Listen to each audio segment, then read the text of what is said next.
Morning class second. Today we are going to start our chapter number 4 of English, that is the musical donkey. So let's start with reading time. Once upon a time Dhondu a donkey worked for a washerman. एक बार की बात है, धोंडू एक donkey होता है जिसका name क्या होता है, धोंडू. वो किसके लिए वर्क करता है, एक वॉशरमैन के लिए, एक धोबी के लिए काम करता है. The washerman lived in a village near the fields. The washerman was very cruel man. He use to make Dhondu work hard the whole day and give him very less to eat. जो washerman होता है वो गांव के पास ही जो fields थी वो वहीं रहता था. और जो वॉशरमैन था वो बहुत ही क्रूल मैन था, बहुत बैड पर्सन था. वो क्या करता था, वो धोंडू से यानी वो जो डोंकी था उससे बहुत ज़्यादा हार्ड वर्क करवाता था पूरे दिन, बहुत मेहनत करवाता था पूरे दिन, लेकिन उसको खाने के लिए बहुत कम फूड देता था जिससे उसका पेट भी नहीं भरता था. One night when Dhondu was sitting in the farmer's backyard, a jackal Fantu came to meet him. एक रात जब धोंडू फार्मर के बैकयार्ड में पीछे वाले गार्डन में पीछे वाली जगह में बैठा रहता है तो एक जैकल आता है जिसका नाम होता है फंटू. वो उससे मिलने आता है और कहता है my dear Dhondu, said Funtu. Funtu बोलता है my dear Dhondu, you look so week,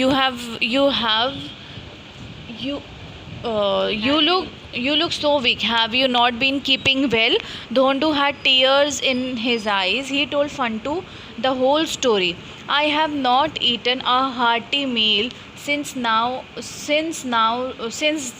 days now. Dhondu cried.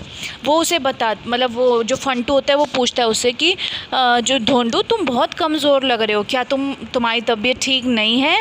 Dhondu की आंखों में आंसू आ जाते हैं. फिर वो फंटू से अपनी कहानी बताता है कि मैंने बहुत दिन से हार्टी मील अच्छा खासा भोजन, अच्छा खासा फूड नहीं खाया बहुत दिनों से. और ये कहते कहते धोंडू रोने लगता है. फिर फंटू क्या बोलता है, you know Dhondu, said Funtoo, there is a lush cucumber field just close by. I can take you there at night. तुम्हें पता है धोंडू, ये बात फंटू बोलता है कि यहाँ पे कुकुम्बर की कुकुम्बर का खेत है जस्ट पास में ही, बहुत पास में ही खीरे का खेत है और मैं वहाँ तुम्हें नाइट में ले जाऊँगा, रात में तुम्हें मैं वहाँ ले जाऊँगा. Dhondu's eyes lit up at the mention of fresh cucumbers. He immediately got ready to join Fantu in the grand feast. At night, the two went in the search of cucumber field. Soon they were standing in the middle of the field. There were cucumber everywhere.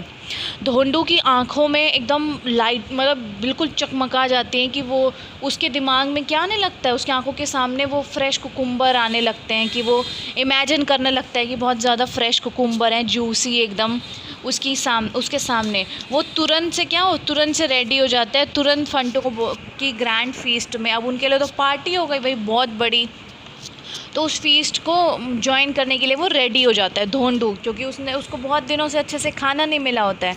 तो फिर रात में वो दोनों cucumber के field की search में निकल जाते हैं और बहुत जल्दी वो कहाँ खड़े हो जाते हैं, खेत के बीच में, बिल्कुल फील्ड के मिडल में खड़े हो जाते हैं दोनों. और वो देखते हैं कि हर जगह इधर उधर हर जगह क्या है, कुकुम्बर्स हैं. They were long, short, fat, thin and some even round. They were green with streaks of yellow, but all of them were definitely very juicy. अब वो खीरे कैसे होते हैं, कुछ बड़े होते हैं, कुछ छोटे होते हैं, कुछ बड़े मोटे से होते हैं, कुछ बहुत पतले होते हैं और कुछ गोल गोल होते हैं. और किसी की जो स्ट्रीक्स होती है वो कुछ जो ग्रीन होते हैं, लेकिन जो उनकी स्ट्रीक्स होती है वो येलो होती है. लेकिन ये तो कंफर्म था कि सारे क्या है, सारे जूसी हैं, बहुत ज़्यादा वाटर है उसके अंदर, वाटरी पार्ट है अंदर. Funtoo and Dhondu ate till their stomach were so full that they could not move. Funtoo और धोंडू तब तक खाते जब तक उनका स्टमक पूरी तरह से फुल ना हो जाए, भर ना जाए और उनसे हिला डुला भी ना जाए, इतना खा लें वो, तब वहाँ पर खाते रहते हैं. 8 right. Come on Dhondu whispered Funtoo. Funtoo whisper करते धीरे से बोलता है कि कम ऑन धोंडू, इधर आओ, सुनो, आओ Dhondu, let us get out of here before someone catches अस।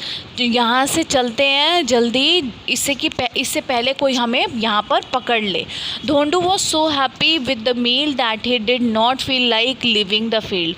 जो धोंडू था वो बहुत ही अपने मील से बहुत खुश था कि आज उसे इतना टेस्टी खाना मिला और उसका वहाँ से जाने का मन नहीं कर रहा था, फील्ड को छोड़ने का मन नहीं कर रहा था।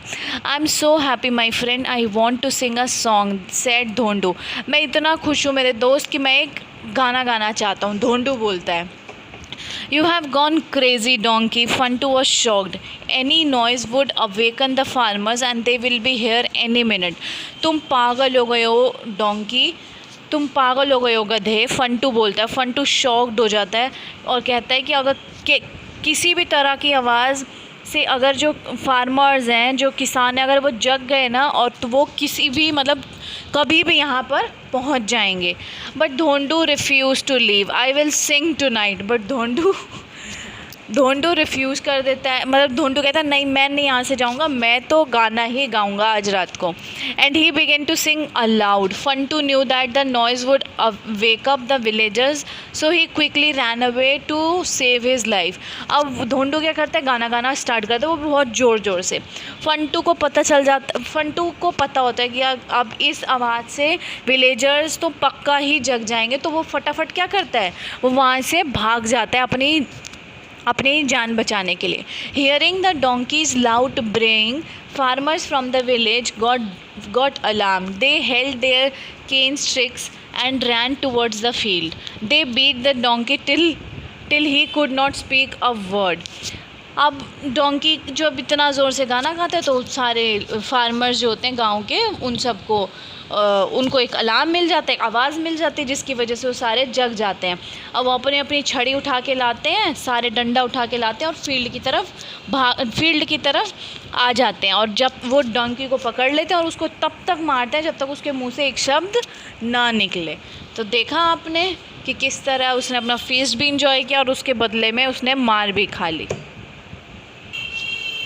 तो आप लोगों को ये चैप्टर रीड करना है और अच्छे से समझना है, ठीक है। और जो इसके जो हार्ड वर्ड्स हैं उनको रीड करके उसके मीनिंग्स यहाँ से आपके वर्ड हेल्प में से लर्न करने हैं।